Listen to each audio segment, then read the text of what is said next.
नमस्कार प्यारे विद्यार्थियों, श्री करणी एकेडमी एंड एजुटेक के डिजिटल प्लेटफॉर्म पर आप सभी का स्वागत। आज संघवाद के टॉपिक से हम करेंगे कि किस तरीके से भारत के अंतर्गत संघवाद है वह है अध्याय 7 संघवाद। संघवाद जिसको फेडरलिज्म कहा जाता है,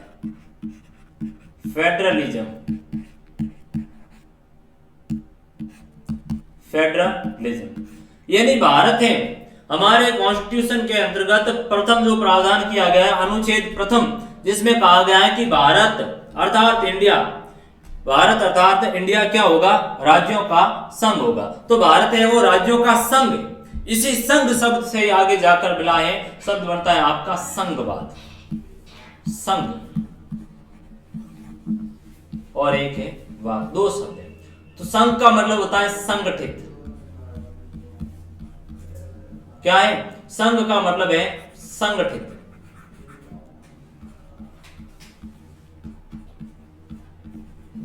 ठीक है, किनको संगठित करना है? भारत में देखा जाए कॉन्स्टिट्यूशन के अनुच्छेद प्रथम में कहा गया है कि भारत है वो क्या होगा, राज्यों का संघ होगा। अनुच्छेद फर्स्ट, भारत राज्यों का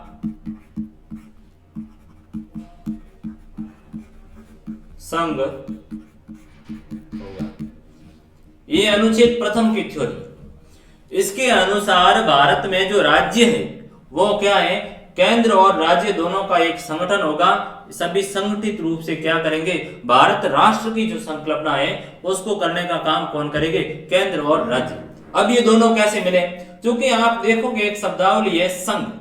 संघ जिसके लिए दो शब्द प्रचलन में इंग्लिश में, एक शब्द है फेडरल, दूसरा है यूनियन।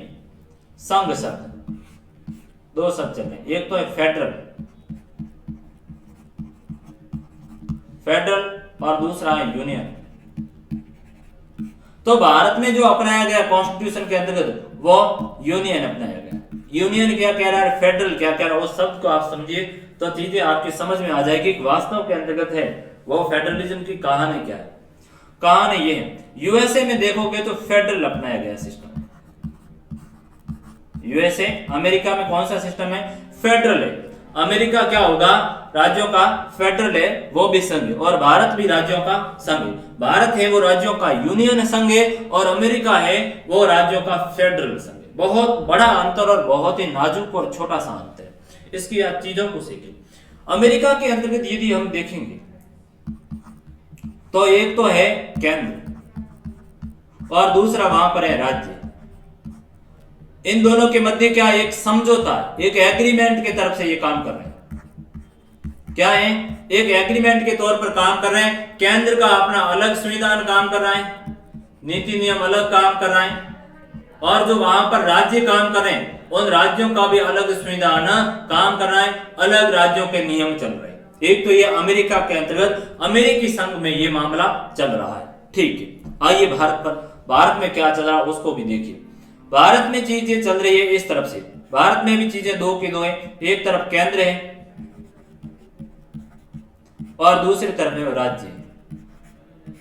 ठीक है, अब इन दोनों के मध्य क्या राज्यों ने केंद्र से कोई समझौता किया कि हम आपके साथ में रहेंगे, केंद्र के साथ में रहेंगे तो केंद्र हमें ये सुविधाएं देगा, ये फैसिलिटी देगा, हमारे अपने कानून होंगे, हम अपने अलग नियमों से संचालित होंगे। क्या ऐसी व्यवस्था है? तो आप कहोगे साहब ऐसी व्यवस्था नहीं।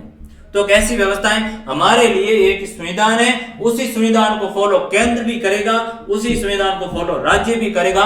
बस शर्त है उनके प्रशासन के कुछ एक नियम अलग हो सकते हैं, बाकी दोनों के ही सेम एज इट इज है। तो क्या हुआ, जो राज्य है वो भारतीय संघ में स्वयं आकर विलय हुए, स्वयं आकर है वो केंद्र में आकर क्या हुए, मिले। वहां पर तो क्या हुआ है, एग्रीमेंट करके संगठन बनाया गया और यहाँ पर क्या है, सभी ने मिलकर उसमें समाहित होकर संगठन बनाया गया। ये बहुत ही बड़ा अंतर है और बहुत ही छोटा सा अंतर इसको माना जाता है एग्रीमेंट, क्योंकि उनके अपने खुद की नियमावली चलेगी, जबकि भारत में राज्यों के अपने प्रॉपर कोई कॉन्स्टिट्यूशन नहीं होंगे। सभी अलग और स्वतंत्र रूप से कार्य करेंगे, केंद्र के साथ मिलकर काम करेंगे और केंद्र होगा वह सशक्त होगा। अमेरिका में केंद्र सशक्त है ये जरूरी है, लेकिन राज्य भी उनके साथ जरूरी है। राज्य भी सशक्त है, भारत में ऐसी व्यवस्था नहीं है। राज्यों को स्वतंत्रता दे देगी, राज्यों के अपने प्रशासन के कुछ एक नियम अलग हो गए, लेकिन केंद्र को हमने सशक्त, सबसे शक्तिशाली बनाया, क्योंकि भारत जैसा जो राष्ट्र है, विविधताओं भरा राष्ट्र है, और स्वतंत्रता के साथ ही विभाजन जैसी बड़ी समस्या को झेलनी पड़ी। इसलिए हमारे जो कॉन्स्टिट्यूशन मेकर थे, जो संविधान निर्माता लोग थे, उन लोगों ने यह महसूस किया कि वास्तव में केंद्र को शक्तिशाली बनाए बिना है वो भारत है, भारत राष्ट्र का कॉन्सेप्ट वो कंप्लीट नहीं हो सकता, और इसके लिए एक संघ बनाया जाए, एक संगठन बनाया जाए। इसलिए कहा गया अनुच्छेद प्रथम में कि भारत है वो राज्यों का संघ होगा, भारत राज्यों का संघ है, और सभी राज्य हैं वो भारतीय संघ में आकर मिले। किसमें आकर मिले हैं? सभी राज्य हैं वो भारतीय संघ में आकर मिले हैं। ऐसा नहीं है कि हमने प्रत्येक राज्य से अलग अलग एग्रीमेंट किया, ऐसी कोई चीज हमारे कॉन्स्टिट्यूशन के अंतर्गत नहीं दी हुई है। तो संघ का मतलब हुआ संगठन, सभी राज्यों और केंद्र का एक संगठन है जिसे संघ कहा जाता है। और किस तरीके से ये कार्य कर रहे हैं, मिलजुल कर काम कर रहे हैं, इनकी क्या क्या व्यवस्था है, वो हम इस संघवाद की थ्योरी में पढ़ेंगे। यानी संघवाद वह विचारधारा जिसके अनुसार केंद्र और राज्य साथ मिलकर प्रशासन चलाने का काम करते हैं, संघवाद कहलाता है। ये संस्थागत काम होता है और दो इकाइयां काम करती है। कौन करता है? एक केंद्र कर रहा है और दूसरा राज्य करता है। यही है हमारा संघवाद। फेडरलिज्म नहीं है, यूनियन है, वो हमारे कॉन्स्टिट्यूशन के अंतर्गत बात को एक्सेप्ट की गई। तो इसको जो मूल तो कहा जाएगा आपके फेडरलिज्म कहा जाएगा।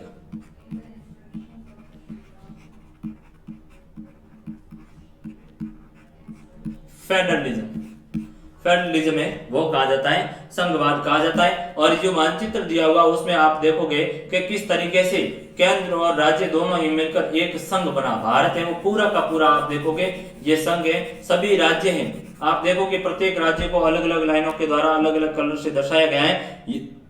ये हमारी विविधता को दर्शा रहा है। किसको दर्शा रहा है? ये हमारी अलग अलग राज्यों की अपनी विविधता हो सकती है, लेकिन आखिर में सभी राज्य हैं वो स्वतः आकर क्या हुआ है? भारतीय संघ के अंतर्गत मिलने का काम हुआ है। तो ये काफी महत्वपूर्ण चीज है कि जो भारत है वो क्या है बच्चों? राज्यों का संघ है, यूनियन है। और इस यूनियन में सभी राज्यों से हमने एग्रीमेंट है वो नहीं किया है। सभी राज्य हैं वो भारत में आकर स्वतंत्र रूप से मिले हैं, और इसी के द्वारा ही भारत राष्ट्र का जो कॉन्सेप्ट है वो हमारा यहीं पर कंप्लीट हुआ। तो ये संघ होगा, भारत क्या है? India, that is union of India. ये स्टेट होगा सभी राज्यों से मिलकर, ये आपका संघ। आप देखोगे यहाँ पर ये आपकी दिल्ली है, केंद्र शासित प्रदेश है। आप देखोगे ये आपका जम्मू कश्मीर श्रीनगर, ये भी केंद्र शासित प्रदेश बन गया। बिहार है ये अलग स्टेट है, उत्तर प्रदेश अलग स्टेट है, मध्य प्रदेश अलग है, राजस्थान अलग है, गुजरात है, दादरा और नगर हवेली ये केंद्र शासित प्रदेश है। तो ये राज्य है, ये केंद्र शासित प्रदेश है, लेकिन दोनों ही क्या है? राज्य और केंद्र शासित प्रदेशों का भारत पूरा क्या है? एक संघ होगा, एक संगठन होगा। सभी से सामूहिक रूप से मिलकर ये क्या करेंगे? काम करेंगे। यही हमारी है वो संघवाद की थ्योरी है। देखते हैं क्या घटनाक्रम रहा संघवाद का, किस तरीके से भारत में संघवाद को है वो स्थापित करने हेतु कौन कौन से कारक प्रभावित रहे। किसी भी देश को जो वहां के कॉन्स्टिट्यूशन को या अन्य चीजों को प्रभावित करने की सबसे बड़ी काम कर रहा है वो उसका भूगोल करेगा।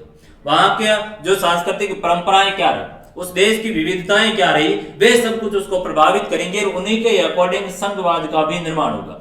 अमेरिका में संघवाद देखोगे तो वहां वो उनका ज्योग्राफी सब कुछ तय कर रही है, क्योंकि वहां का जो ज्योग्राफिकल कंडीशन है ऐसी है कि राज्यों को सभी को है वो आप साथ ले ही नहीं सकते। राज्य इतने समाहित हो चुके हैं कि राज्यों के साथ आपको केंद्र को आगे बढ़कर समझौता करना पड़ेगा। हमारे यहाँ पर विपरीत है, राज्य खुद दौड़कर आकर केंद्र से विलय हो रहे हैं कि हम आपके साथ देंगे, आपके साथ रहना चाहते हैं, आप हमें फाइनेंशियल तकनीकी मदद करवाए, हमारा विकास हो। तो दो विपरीत धाराओं में है वो संघवाद की थ्योरी चली, और उस थ्योरी के कारण वो सांस्कृतिक परंपरा रही, उसकी ज्योग्राफिकल जो कंडीशन क्या रही वो उसको कहीं न कहीं प्रभावित करने का काम कर रहा है। भारत के परिप्रेक्ष्य में देखेंगे तो हमें आजादी से लेकर आज दिन तक आपको काफी परिवर्तन दिखाई दे रहा है। जिस समय देश आजाद हुआ था 1947 में, जिस समय देश आजाद हुआ था, आजादी से लेकर आज तक आप देखोगे तो बहुत सा परिवर्तन है। जब उस समय के राज्य आज के राज्यों में बहुत ही ज्यादा फर्क है। तो ये क्या चीज दर्शाते हैं कि किस तरीके से परिवर्तन का दौर चला। और उस समय से देखेंगे तो काफी राज्यों की सीमाएं हैं और नाम तक ही बदल दी गई। यानी इतना बड़ा है वो बदला हुआ, कुछ राज्यों की सीमाओं को परिवर्तन करके छोटा कर दिया, या कुछ भाग को अन्य को जोड़कर राज्यों को क्या है बड़े बना दिए, नाम बदल के दिए गए या सीमाएं परिवर्तन की। राज्यों की सीमाओं में भी क्या हुआ, कहीं न कहीं अंतर आने का काम किया। आजादी के समय अपने देश में अधिकांश प्रांत ऐसे थे जिन्हें अंग्रेजों ने महज प्रशासनिक सुविधा के लिए गठित किया था, या फिर कुछ देशी रियासतों का स्वतंत्र भारत में विलय हो गया था। इन देशी रियासतों को प्रांतों से जोड़ दिया गया और तब से लेकर आज तक राज्यों की सीमाएं कई बार बदल चुकी है। इस अवधि में न केवल राज्यों की सीमाओं में परिवर्तन हुआ, बल्कि कुछ राज्यों की जनता की इच्छा के अनुसार उनका नाम भी बदल दिए गए। जैसे आप देखोगे, मैसूर का नाम है वो कर्नाटक कर दिया, मद्रास का नाम है वो तमिलनाडु कर दिया गया। तो ये क्या है, ये बदलती हुई परिस्थितियां हैं। जो संघ कैसा बनेगा, संघ कैसा नहीं बनेगा, उसकी क्या स्थिति होगी, उनको सब कुछ तय कराया। वो बदलती परिस्थितियों में संघ के अंतर्गत भी बदलाव आया।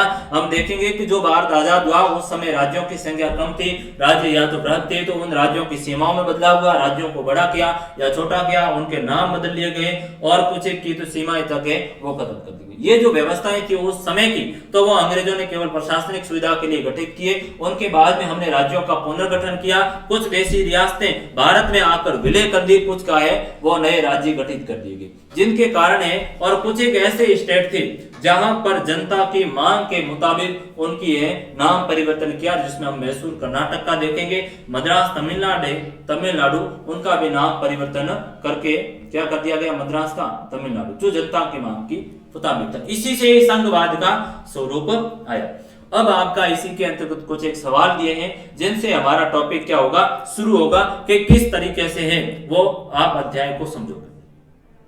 प्यारे बच्चों, सबसे बड़ी बात यहाँ पर यह है कि एनसीईआरटी का एक सबसे बड़ा जो किफायती और फायदा ये रहता है कि जो भी टॉपिक शुरू होगा आपका संबंधित अध्याय के प्रश्नों की श्रृंखला में होगा, और उस अध्याय को समझना बड़ा आसान रहा, क्योंकि सवाल आपको पहले आ गए, अब आप सीधे उनको समझ आपके अच्छी तरीके से आपको धारा प्रवाह रूप में आ जाएगी। पहले ही सवाल आ गया कि संघवाद क्या है, भारतीय संविधान में संघीय संबंधी क्या प्रावधान किए गए, केंद्र और राज्यों के संबंधों से जुड़े मुद्दे कौन कौन से हैं, और कुछ राज्यों के लिए निर्धारित विशिष्ट प्रावधान क्या है। ये सवाल के रूप में आपसे पूछे गए हैं, और ये सवाल के क्या है, यही हमारे जो हेडिंग होगी, इन्हीं के इर्द गिर्द पूरा अध्याय चलेगा। हम देखेंगे कि किस तरीके से संघवाद है, भारत राज्यों केंद्र और राज्यों का मिलकर एक संगठित समूह है जो क्या कर रहा है, देश के लिए संघ शासन चलाने का काम कर रहा है, जो संघवाद है। फिर हम उदाहरण के तौर पर समझेंगे कि सोवियत संघ किस तरह का संघ था, लेकिन कालांतर में उसका विघटित हो गया, सारे राष्ट्र हैं उनसे अलग हो गए।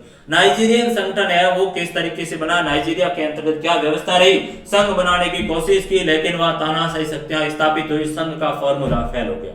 फिर भारतीय संविधान में संघ की व्यवस्था के लिए कुछ प्रावधान किए गए। आर्टिकल जो भाग फर्स्ट में भारत राज्यों का संघ है, ऐसे करके जो 5 है जो अनुच्छेद तय किए गए, 1 से अनुच्छेद 4 भाग फर्स्ट, जिसमें संघीय व्यवस्था का प्रावधान किया गया है कि संघ का स्वरूप है वो इस तरीके से होगा।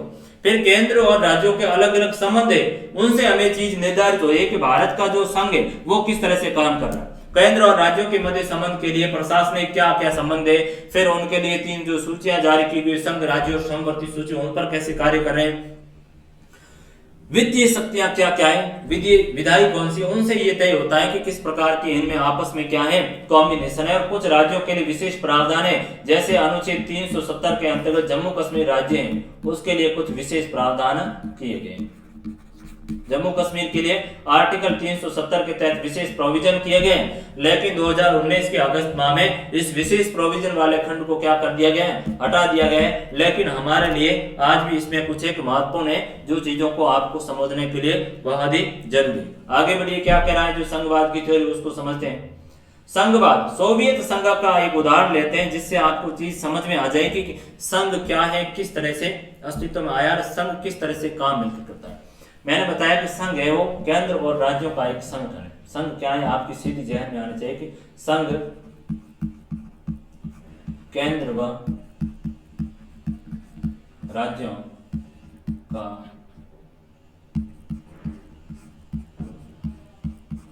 संगठित समूह होता है जो एक साथ मिलकर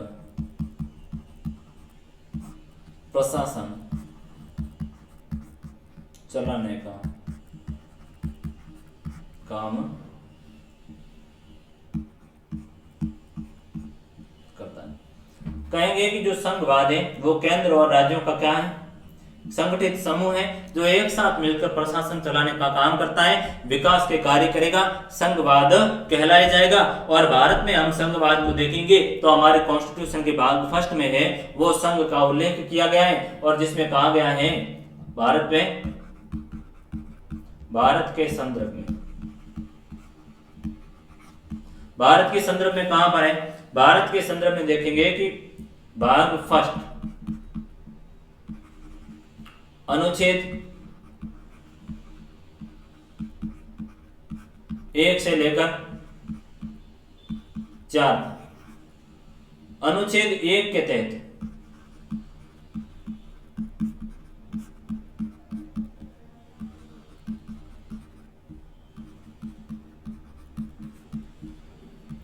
भारत राज्यों का संघ।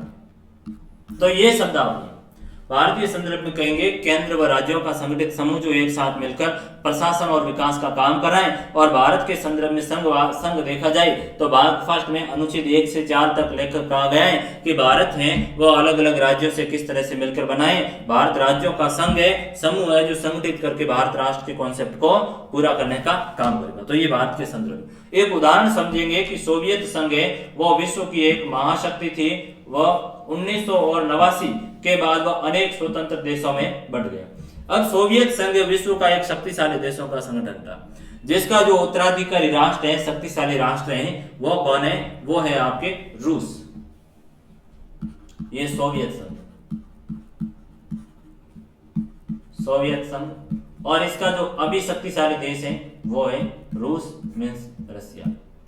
अब जो देखेंगे कि सोवियत संघ, आप देखोगे जो आगे सीनियर में हम चीजों को देखेंगे कि किस तरीके से विश्व के अंतर्गत शक्ति संतुलन साधने का काम है वो सोवियत संघ ने कहा। और शीत युद्ध, द्वितीय विश्व युद्ध के बाद में शीत युद्ध का एक दौर शुरू होता है, संयुक्त राष्ट्र संघ की भी स्थापना होती है। 1945 के बाद विश्व में कौन सा देश शक्तिशाली होगा, कौन सा देश का है वो विश्व के ऊपर पूरा शासन चलेगा, ऐसा करके एक विचारधारा आई जिसे शीत युद्ध कहा जाता है। और शीत युद्ध है वो सोवियत संघ और अमेरिका दोनों आपस में एक दूसरे को विश्व की महाशक्ति मान करें, शक्ति संतुलन स्थापित करने हेतु क्या करें, निरंतर है वो एक दूसरे से लड़ने का काम करें, निरंतर प्रतिस्पर्धा का काम करें। तो उसमें ये सोवियत संघ बहुत ही महत्वपूर्ण संगठन था। और 1989 के अंतर्गत जाते जाते सोवियत संघ में विभाजन को दौर हुआ और 1991 में तो पूर्णतः बोरिस येल्त्सिन करके राष्ट्रपति होते हैं सोवियत संघ के, क्योंकि जो 1989 के आसपास मिखाइल गोर्बाचेव है वो सोवियत संघ के राष्ट्रपति होते हैं। उसने ग्लासनोस्ट की जो नीतियां, जो कुछ एक पॉलिसियां लाई खुलेपन की, जैसे भरे बाहर पीठ तैसी कीजिए, यानी जैसा जो वातावरण उसके मुताबिक आप है वो काम करे, ऐसी खुलेपन की नीति आई। फलत सोवियत संघ का विघटन हुआ और 89 में जाते जाते जो सोवियत संघ कई राष्ट्रों से मिलकर बना था वे सभी के सभी देश क्या हो गए, स्वतंत्र हो गए। इनमें से कुछ ने मिलकर स्वतंत्र राज्यों का क्या बना लिया, राष्ट्र पूल बना लिया। अब क्या हुआ, 89 में जाते जाते इनसे सभी है वो राष्ट्र टूट गए और इन राष्ट्रों ने मिलकर क्या बना दिया, स्वतंत्र राज्यों का राष्ट्रमंडल करके एक संगठन बना दिया। सोवियत संघ के विघटन का प्रमुख कारण यदि देखा जाए तो वहां शक्तियों का जमाव और अत्यधिक केंद्रीकरण की प्रवृत्ति थी। क्योंकि हम आगे जो चीजों को आप समझने की कोशिश कीजिए, बात यहाँ पर ये आ रही, सोवियत संघ उसका विघटन इसलिए हुआ क्यों, क्योंकि दो चीज वहां पर भी है, एक तो संगठन है और उसमें बाकी अन्य देश आकर मिल रहे हैं। भारत में भी क्या, एक तो भारत सरकार केंद्र और दूसरे सभी राज्य मिलकर आ रहे हैं। तो यहाँ पर चीज क्या हो रहा है, शक्तियों का केंद्रीकरण हो रहा, सभी सारी की सारी शक्तियां एक व्यक्ति में दे दोगे तो क्या हो जाएगा। तो यहाँ पर ही सेम एज इट इज स्थिति हुई और सोवियत संघ में शक्तियों का ज्यादा जमा हो गया और अत्यधिक केंद्रीकरण की प्रवृत्ति हुई। फलत अनेक ऐसे देश थे जिनकी अपनी अलग अलग संस्कृति थी, भाषा थी, वे देश है अन्य किसी भी देशों के आधिपत्य को स्वीकार नहीं किया और उन्होंने कहा कि हम तो स्वतंत्र होंगे, हम आपके साथ नहीं चल सकते। आप दो व्यक्ति है क्लास में, तो मैं क्या करूंगा कि उसमें से एक बच्चे को ज्यादा पावर दे दिया और दूसरे को कुछ नहीं दिया, फलत क्या होगा, फूट पड़ेगी। यहाँ पर एज इट इज स्थिति हुई, जो केंद्र और राज्य, केंद्र को ज्यादा शक्तियां दी, फलत है वो अन्य जो इनके राज्य थे उनमें विवाद की स्थिति उत्पन्न हुई और उन्होंने कहा कि हमारी भाषा संस्कृति है उन पर कोई अन्य देश आधिपत्य नहीं करेगा, और जो अन्य देशों ने आधिपत्य किया तो विघटन होना, पतन होने की घड़ी शुरू हो गई। इसके अलावा उज्बेकिस्तान जैसे भिन्न भाषा और संस्कृति वाले क्षेत्रों पर रूस के आधिपत्य ने भी विघटन को बढ़ावा देने का कार्य किया। कुछ अन्य राज्यों जैसे चेकोस्लोवाकिया, यूगोस्लाविया और पाकिस्तान को भी अपने क्षेत्र का है वो विभाजन देखना पड़ा। क्यों? क्योंकि उन्होंने संघ केंद्र को इतना सशक्त बनाया और जो उनके राज्य थे उनके साथ है वो हितों का खिलवाड़ किया, ज्यादा से ज्यादा शक्ति केंद्र को दी और राज्यों की उपेक्षा की। फलत राज्यों ने अलग अलग समय में मांग उठी और मांग इतनी प्रबल हुई कि हिंसा होने लगी, ज्यादा फिर उन राज्यों को हमें स्वतंत्र करना पड़ा। तो ऐसी स्थिति सोवियत संघ में हुई। उज्बेकिस्तान जैसे जो देश है जिनकी भिन्न भाषा संस्कृति है उस पर रूस का आधिपत्य हुआ तो विघटन का दौर शुरू हुआ और सोवियत संघ का विघटन 1989 में जाकर हुआ। सारे के सारे राष्ट्र अलग हो गए और उसमें जाकर एक रूस है वो स्वतंत्र देश के रूप में सोवियत संघ में से बचा। जो हमें क्या प्रदर्शित कर रहा है? जो ये प्रदर्शित कर रहा है कि कभी भी केंद्र और राज्य दोनों में एक यदि शक्तिशाली करेगा तो दूसरे का पतन करना शुरू कर देगा। इसलिए संघवाद का यही विचार है कि केंद्र और राज्य दोनों क्या हो, संगठित रूप से समूह और एक साथ मिलकर काम करे विकास का, तो ही संघ बना रह सकता है। यहीं पर यह बात समझनी चाहिए। चीज हमने देखी कि किस तरीके से चेकोस्लोवाकिया की स्थिति वो भी संघवाद के कारण बिखरी की राज्यों में है वो विभाजन हुआ। यूगोस्लाविया और पाकिस्तान की भी है कि ये स्थिति है कि पाकिस्तान आज कई टुकड़ों के अंतर्गत बंटने की कगार पर है। क्यों? ज्यादा शक्तियां संघ को दी, अलग अलग राज्य जैसे बलूचिस्तान के अंतर्गत है वो बलूच लीडर है, अलग बलूचिस्तान राज्य, अलग बलूचिस्तान राष्ट्र की मांग कर रहे हैं। गिलगित बाल्टिस्तान के अंतर्गत निरंतर है वो विद्रोह होते रहते हैं। तो ये स्थिति ये दर्शाता है कि जब संघ केंद्र शक्तिशाली होगा, राज्यों को क्या है दबाने का काम करेगा, तो फलत स्थिति है वो की वो ही होगी। हमारे यहाँ पर भी एज इट इज स्थिति है वो समस्या खड़ी होकर है। हमने क्या है कि जब जब केंद्र शक्तियां राज्यों पर दबाव डालना शुरू किया, राज्यों से उपेक्षा की, फलत राज्यों ने नई नई डिमांडें शुरू कर दी। जम्मू कश्मीर का मसला आजादी के समय से ही भारत के लिए है वो नाक में दम करके रखा था। अन्य मामले अन्य जगहों से भी अलग मांग उठी, पंजाब से अलग है, खालिस्तान राष्ट्र के हो अलग रूप से मांग बढ़ी। क्यों?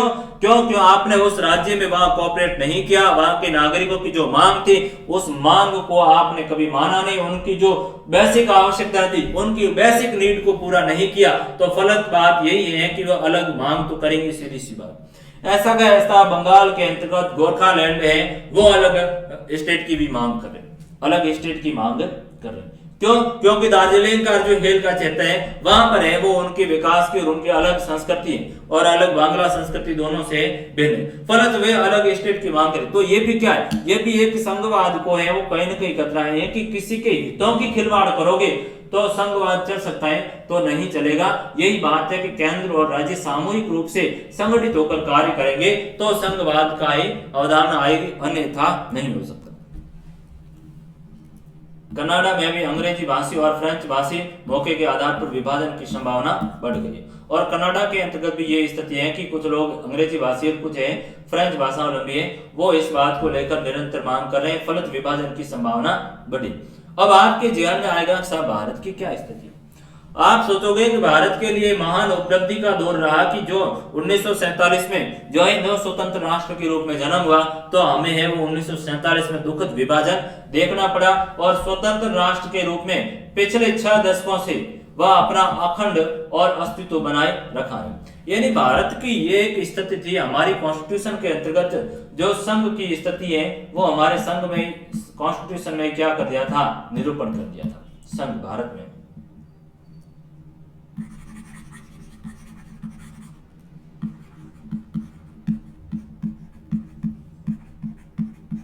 भारत में संघ, भारत राज्यों का संघ होगा। ये कौन कह रहा है? ये आर्टिकल फर्स्ट कह रहा है। तो हमारे लिए क्या किया कि हमने फर्स्ट जो प्रोविजन रखे वो केंद्र और राज्यों की किस तरह की स्थिति होगी, और उसमें हमने किसको मजबूत बनाया, संघ को ही मजबूत बनाने का काम किया, और राज्यों के साथ उनकी स्वायत्ता रखी कि संघ तो भले मजबूत हो लेकिन ऐसा भी नहीं है कि वह राज्यों को कोऑपरेट नहीं करे और राज्य के हितों की उपेक्षा करे। तो संघ के अंतर्गत यह नियत किया गया कि राज्य वे अपना स्वतंत्र रूप से कार्य करें, बशर्ते वो किसी भी तरह का संघ के विरुद्ध, केंद्र के विरुद्ध काम नहीं करें, और केंद्र का ये उत्तरदायित्व होगा कि वह राज्यों का क्या है, कोऑपरेट करे और राज्यों का साथ दे। तो ये हमारे संविधान की सबसे बड़ी विशेषता थी। इसके लिए हमारे जो कॉन्स्टिट्यूशन मेकर थे, संविधान जो वेता थे, उन्होंने ही भारतीय संविधान में द्वारा अंगीकृत संघीय व्यवस्था को जाना था। अतः हम कह सकते हैं कि इसका काफी कुछ श्रेय भारतीय संविधान द्वारा अंगीकृत संघीय व्यवस्था को जाना जाता है, जिनके कारण तकरीबन 6 दशक है, तकरीबन जो 60 साल की समय अवधि है बीती है, 60-70 साल का ये जो दौर बीता है, इस दौर में भारत है वो एक संघ रहा। कोई भी राज्य है वो टूटकर अलग देश नहीं बना। ये हमारी राष्ट्र की सबसे बड़ी विशेषता। हमारे संविधान वेताओं ने हमारे संविधान में कुछ संघीय प्रावधान किए जिनके कारण ये भारत है वो एकजुट रहा। ऊपर के जिन देशों का उल्लेख किया गया वे सभी संघीय राज्य थे, पर ये एकजुट नहीं रह सके। इससे लगता है कि संघीय संविधान अपनाने के साथ साथ संघीय व्यवस्था की प्रकृति और व्यवहार भी महत्वपूर्ण होते हैं कि संघीय, अब ये बात ध्यान निकल कर आई, कैसा भारत में तो संविधान में आपने है वो चीज अपनाई है जिनके कारण आप कहोगे कि भारत का विभाजन कोई समस्या नहीं झेलनी पड़ी, तो ये बात गलत होगी।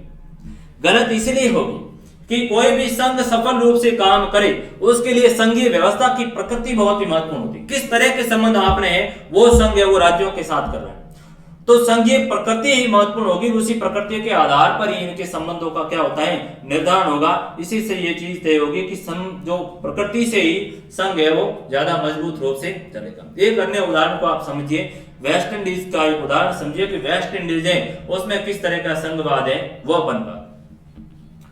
बेसिक देखेंगे, भारत की तरह वेस्ट इंडीज भी है वो अंग्रेजों का गुलाम था और अंग्रेजों के उपनिवेश के बाद है वो स्वतंत्र हुआ। तो भारत की तरह वेस्ट इंडीज भी अंग्रेजों का उपनिवेश रहा हुआ है। उपनिवेश यानी किसी देश के ऊपर किसी अन्य राष्ट्र का क्या है, अधिकार है, उपनिवेशिक था। तो भारत भी क्या है, उपनिवेश रहा था, ये भी उपनिवेश रहा था। 1958 में वेस्ट इंडीज संघ, फेडरेशन ऑफ वेस्ट इंडीज का जन्म हुआ। अब 1958 में जो ये स्वतंत्र हुआ तो उसके बाद में एक संगठन बनाया गया, संघ बनाया गया, जिसको क्या कहा जाता है, federation of West Indies, federation of West Indies, FA बनाया गया। इसकी केंद्रीय सरकार कमजोर थी और प्रत्येक संघीय इकाई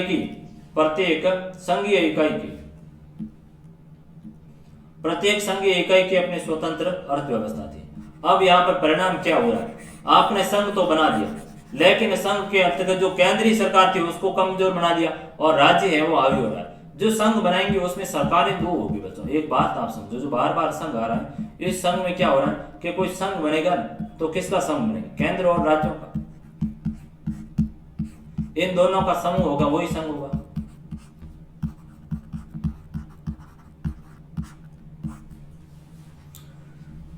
तो इसकी केंद्रीय सरकार है वो कमजोर रही, प्रत्येक जो संघीय इकाई है वो स्वतंत्र अर्थव्यवस्था का संचालन करने लगी। इसी वजह से और अन्य संघीय इकाइयों में राजनीतिक प्रतिस्पर्धा के कारण 1962 में इस संघ को क्या कर दिया गया, भंग कर दिया गया, यानी समाप्त कर दिया गया। बाद में 1973 में चिगु आग रास की संधि हुई। चिगु आग रास करके एक संधि होती है।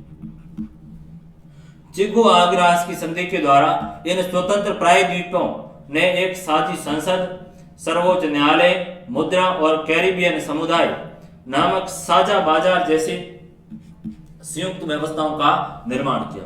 कैरिबियन समुदाय की एक साझी कार्यपालिका भी है और अन्य सदस्य देशों की सरकार के प्रधान उस कार्यपालिका के क्या है, सदस्य। इस प्रकार यहाँ की इकाई न तो एक देश के रूप में रह सकी और न ही वे अलग रूप में रह सकी और न ही एक संगठन बना सकी। बात क्या हुई, उपनिवेश से स्वतंत्र हुए संगठन बना लिया। संगठन बनाया, क्या किया, केंद्र को आपने कमजोर कर लिया, राज्यों की है वो अलग अलग अर्थव्यवस्थाएं संचालित होने की, राज्य क्या है शक्तिशाली हो गए। राज्य शक्तिशाली हो गए तो प्रत्येक के अंतर्गत वो मामला है वो प्रतिस्पर्धा का एनवायरमेंट क्रिएट होगा।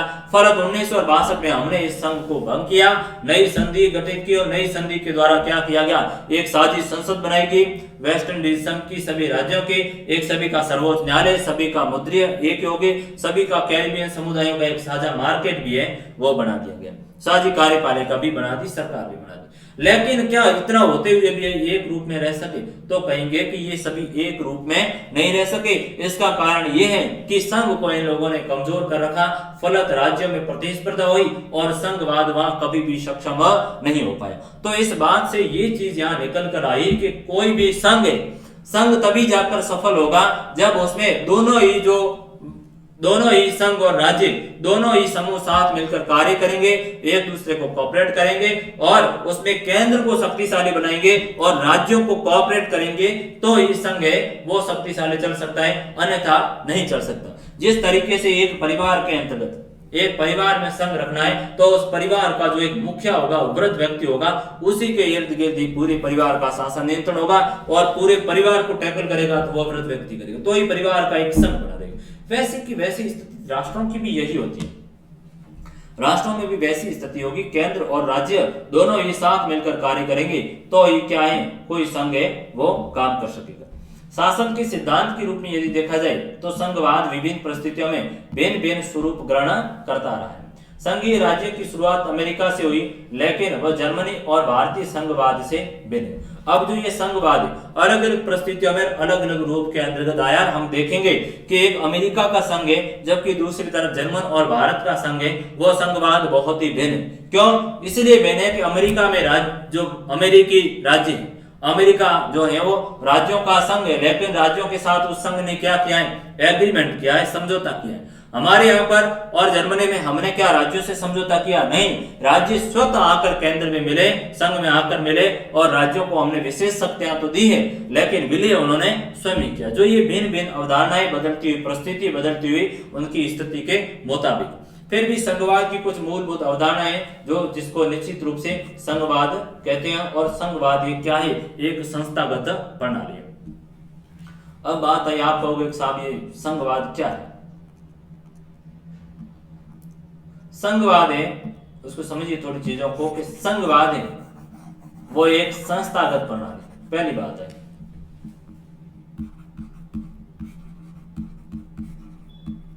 वो तो एक सामान्य परिभाषा थी, केंद्र और राज्यों का एक समूह होगा जो कार्य करेगा। संघवाद की महत्वपूर्ण जो परिभाषाएं, टेक्निकल परिभाषाएं, कि संघवाद एक संस्थागत प्रणाली है। कैसी है?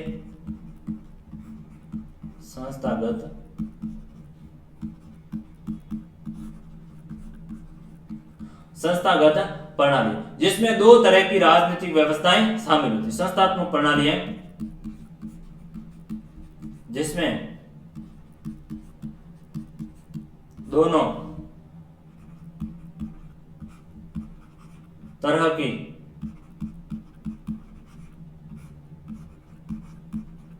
राजनीतिक व्यवस्था शामिल। कौन सी दोनों? केंद्र व राज्य, केंद्र व राज्य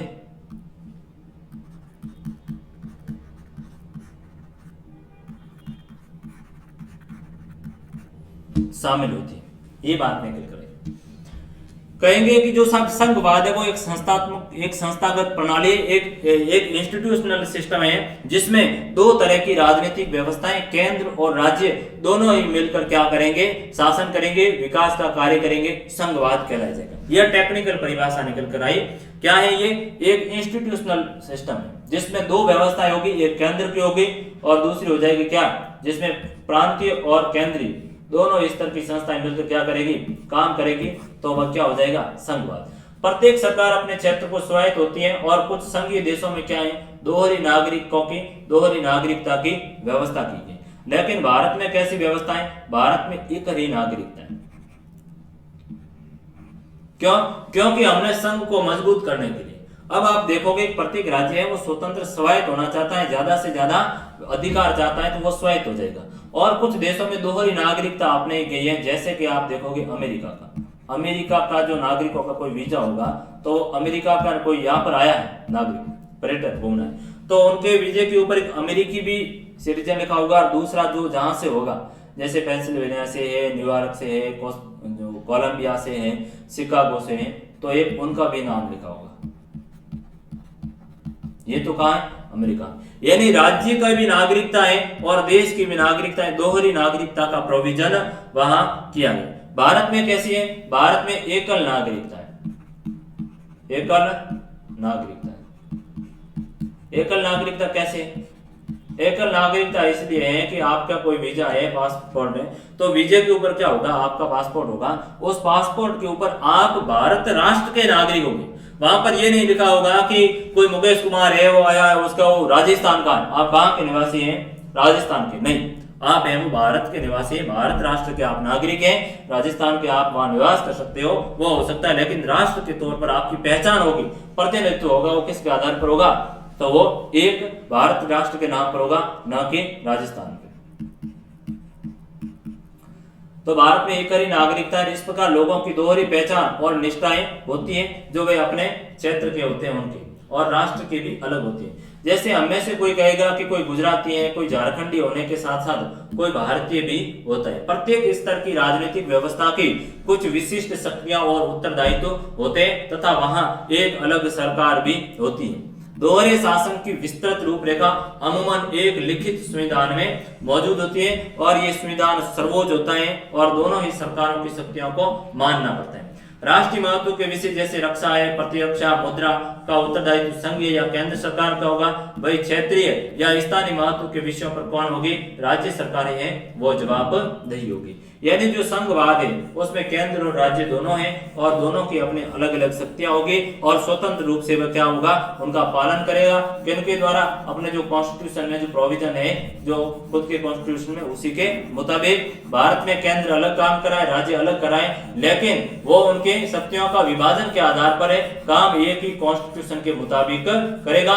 जैसे केंद्र संघीय सरकार है, तो वह देशी मामले, राष्ट्रीय महत्व के, अंतर्राष्ट्रीय महत्व के विषय हैं, उन पर काम करेगी। भारत सरकार आप देखोगे, भारत सरकार है वो रक्षा का मामला भारत सरकार के पास में होगा, विदेश का मामला भारत सरकार के पास होगा, किससे संधिया समझौते करने हैं, संचार कम्युनिकेशन का, रेलवे का, तो पूरे देश का जो मामला होगा तो वो भारत सरकार है वो संभालेगी। और ऐसा का ऐसा कोई क्षेत्रीय स्थानीय महत्व के विषय वो राज्य सरकारें संभालेगी। जैसे राजस्थान में है तो राजस्थान के जो भी मुद्दे होंगे वो राजस्थान सरकार उनको देखने का काम करेगी, जो क्या है एक संघ का हिस्सा होने के नाते इनके अपने अलग अलग कर्तव्यों का निर्धारण किया गया। तो ये बात आगे बढ़ी, अगला क्या कह रहे हैं?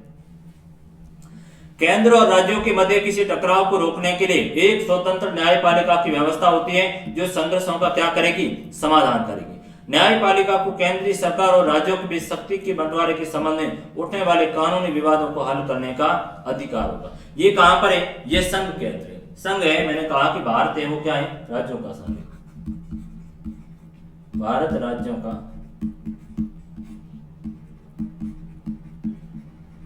भारत राज्यों का संघ का मतलब यहाँ पर बार बार मैं सब बोल रहा हूं, भारत राज्यों का संघ है कि भारत में केंद्र और राज्य दोनों मिलकर काम करेंगे। ठीक है, ये तो काम करेंगे संघ में। अब संघ में क्या हुआ? विवाद पैदा होना, संघवाद। विवाद पैदा ये हो रहा है कि केंद्र है वो कुछ और काम कर रहा है, राज्य कुछ और चाहता है, दोनों के मध्य विवाद हुआ। तो क्या है? तो संघवाद के मुताबिक जो न्यायपालिका होगी वो इन दोनों के मध्य विवादों का निपटारा करेगी। कौन करेगी?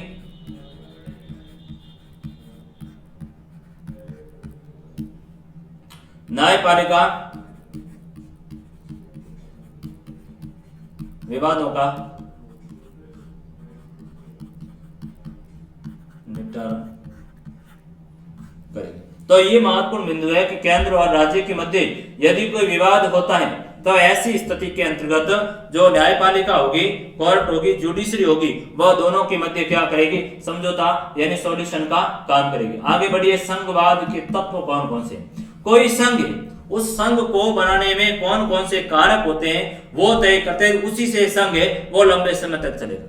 किसी भी संघ के निर्धारण में वहां की राजनीतिक विचारधारा, उनकी वहां की राजनीतिक विचारधारा, वहां की संस्कृति किस तरह की है, उनकी इतिहास किस तरह की रही है, उनकी पृष्ठभूमि कैसी रही, लोगों के आपसी रीति रिवाज परंपराएं किस तरह की, आपसी विश्वास, सहयोग और सम्मान और संयम की संस्कृति की आवश्यकता होगी, तो ये क्या होगा, संघवाद आसानी से चलेगा। तो ये इसकी लैंग्वेज कह रही है कि संघवाद के वास्तविक कामकाज का जो निर्धारण है वो कौन करेगा, राजनीति करेगी, संस्कृति करेगी, उसकी विचारधारा और इतिहास को वास्तविकताओं से भरा हुआ है। यानी कोई संघ वास्तव में किस तरीके से उसका निर्धारण राजनीति, इतिहास और उसकी साझी विचारधाराएं करेगी।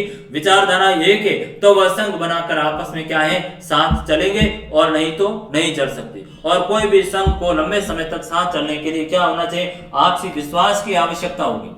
आपसे आपका विश्वास है, सहयोग है और सम्मान और संयम की संस्कृति है, तो यही संघ है वो आसानी से काम करेगा, अन्यथा कोई भी संघ है वो आसानी से कार्य नहीं कर सकता।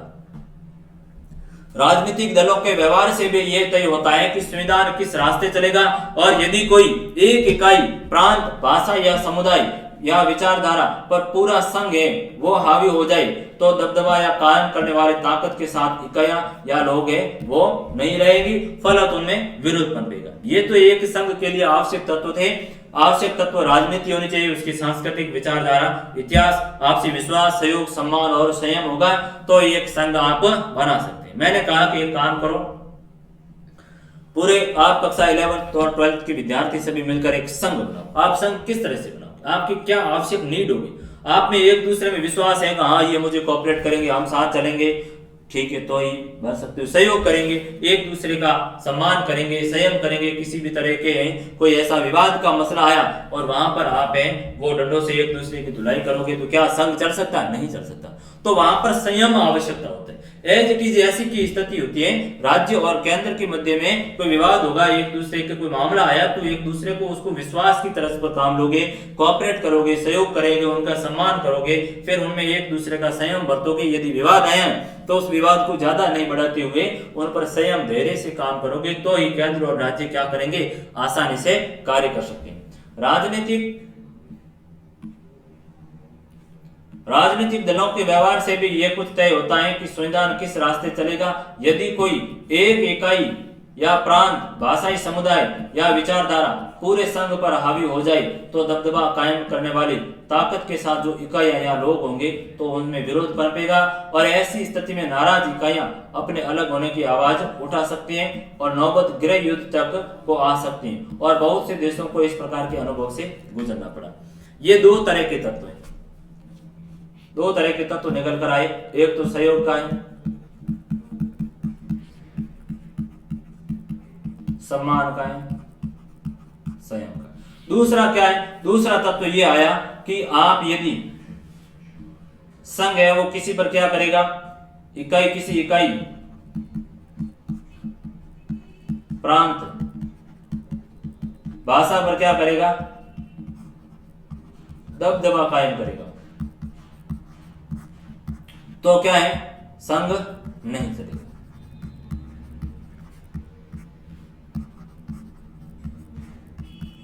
संघ नहीं चलेगा। तो ये संघ के लिए आवश्यक ये है कि कोई इकाई है, प्रांत है, कोई जैसे केंद्र है, राज्य के ऊपर दबाव डालेगा, राजस्थान के ऊपर बार बार दबाव डाल रहा है, उनकी भाषा सबको मान्यता नहीं दे रहा है, प्रांतों को उनको विकास के लिए फंडिंग नहीं दे रहा है, तो क्या राजस्थान है वो केंद्र सरकार के साथ है वो सहयोग कर सकती, नहीं करेगी तो क्या होगा, यहाँ पर नाराज हो जाएगी और उनसे है वो नौबत ये गृह युद्ध की आ जाएगी कि हम निरंतर मांग करेंगे स्वायत्तता की। ऐसी स्थिति में संघ और राज्य, केंद्र और राज्य, हम दोनों समूह हैं जो साथ मिलकर काम नहीं करेंगे। फल क्या होगा, फल अलग राज्य भी इसी तरह की डिमांड करेंगे, हमने भी विशेष अधिकारों की मांग करने का, हमें विशेष पैकेज हमें दिया, बिहार भी कल करेगा, कल अन्य स्टेट भी है वो करेगा। तो ऐसा होगा तो क्या होगा, संघ है वो नहीं चलेगा, सभी में फूट पड़ जाएगी। इसलिए संघ में सहयोग, सभी के अंतर्गत आवश्यकताएं समान सहयोग होगा तो एक कोई संघ चल सकता है। अन्य राष्ट्रों का भी अनुभव ये बताता है, सोवियत संघ का, कि वहां पर भी जो केंद्र है उसने ज्यादा की, फलत राज्य अलग हो गए। रूस उसमें शक्तिशाली राष्ट्र था, उज्बेकिस्तान की संस्कृति को प्रभावित किया, फलत है वो पतन हुआ। हमने फिर देखा था उसके अंतर्गत वेस्ट इंडीज संघ बनाया, लेकिन जो संघ केंद्र था वो कमजोर रहा, राज्य शक्तिशाली, फलत वो भी पतन हुआ।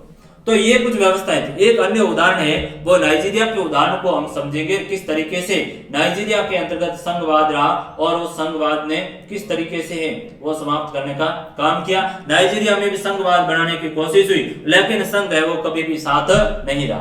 तो नाइजीरिया की स्थिति को देख लीजिए। यदि किसी देश के विभिन्न क्षेत्र समुदाय एक दूसरे पर विश्वास नहीं करते हो तो वहां पर संघीय व्यवस्था लाने में असफलता होगी। कोई देश भारत है आप मान लो और इसके अंतर्गत विभिन्न क्षेत्र और समुदाय एक दूसरे का सहयोग नहीं करेंगे, एक दूसरे को कॉन्फिडेंस नहीं है, एक दूसरे को विश्वास नहीं है, एक दूसरे को कोऑपरेट नहीं कर रहे हैं तो क्या होगा? क्या संघ बन सकता है? संघ नहीं बन सकता, वह संघ है वो असफल होगा। इसी का एक उदाहरण हम देखेंगे कि नाइजीरिया से उदाहरण समझेंगे। 1914 तक नाइजीरिया, उत्तरी नाइजीरिया और दक्षिणी नाइजीरिया दो भाग जो ब्रिटेन के उपनिवेश थे जो अलग अलग बंटे हुए थे। 1950 के अंतर्गत एक घटनाक्रम हुआ, इबादान संवैधानिक सम्मेलन बुलाया हमने, इबादान संवैधानिक सम्मेलन, और नाइजीरिया के नेताओं का एक विचार था कि एक नाइजीरियन संघ बनाया जाए।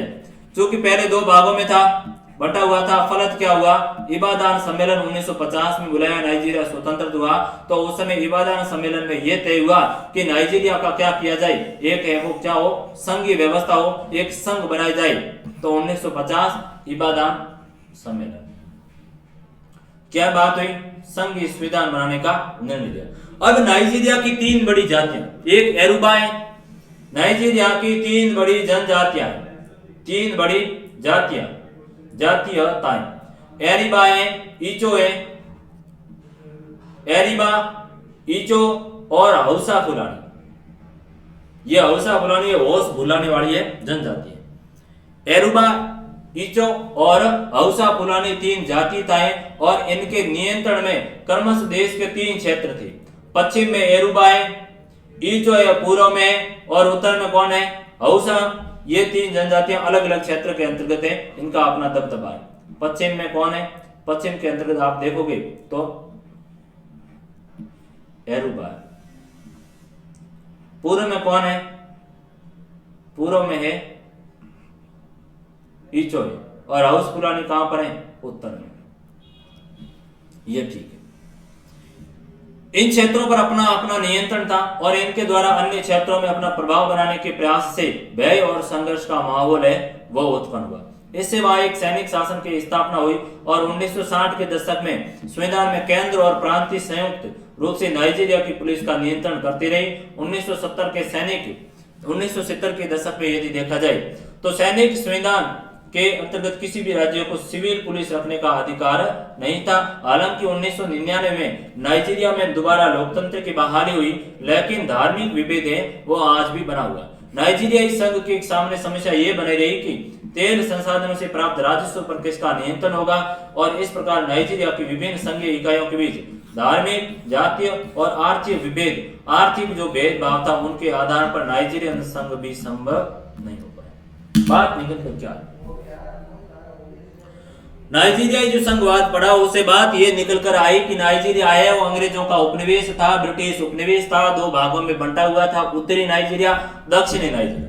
50 में इबादान सम्मेलन बुलाया, तीन जातियां एरिचा, इचो और हौस फुलानी पश्चिम पूर्व में रह रही है और उन्होंने मिलकर के क्या किया, कहा कि भाई एक संगठन बनाया जाए। लेकिन संगठन इन जातियों के निरंतर विरोध के कारण वो कभी भी नहीं बन पाया और 1960 और के दशक में केंद्र और प्रांतीय सरकारों को क्या है, पुलिस के नियंत्रण में लिए वहां पर सैनिक शासन स्थापित हो गया। हालांकि 1999 में जाकर लोकतंत्र बहाल हुआ लेकिन सबसे बड़ा मुद्दा इनके बीच ये था कि जो तेल प्राप्त हो रहा था, तेल से जो राजस्व आएगा उस पर किसका नियंत्रण होगा? संघ का होगा या राज्य का होगा और कौन सी जातियों को मिल जाएगा? जिनके आधार पर धार्मिक, जातीय और आर्थिक भेदभाव बढ़ा। फलत नाइजीरिया के अंतर्गत भी क्यों होगा? संघवाद पनप नहीं पा। संघ बनाने की हमने कोशिश की नाइजीरिया के अंतर्गत लेकिन संघ बना दे वो सफल नहीं हुआ। क्यों? क्योंकि विभेदता जो भेदभाव था वो ज्यादा था। इससे चीज ये निकल कर आई कि संघ बनाना है तो राज्य और केंद्र दोनों एक दूसरे को सहयोग करेंगे। संसाधनों से जो राजस्व होगा उन पर क्या है, दोनों का समान रूप से होगा। जिससे ज्यादा हो रहा उनको ज्यादा देने का। जैसे राजस्थान से तेल राजस्थान में ज्यादा निकल रहा है तो ऐसी स्थिति में जो तेल से ज्यादा राजस्व प्राप्त होगा वो राजस्थान को देना पड़ेगा। आपकी प्राथमिकता होगी किसकी? केंद्र की।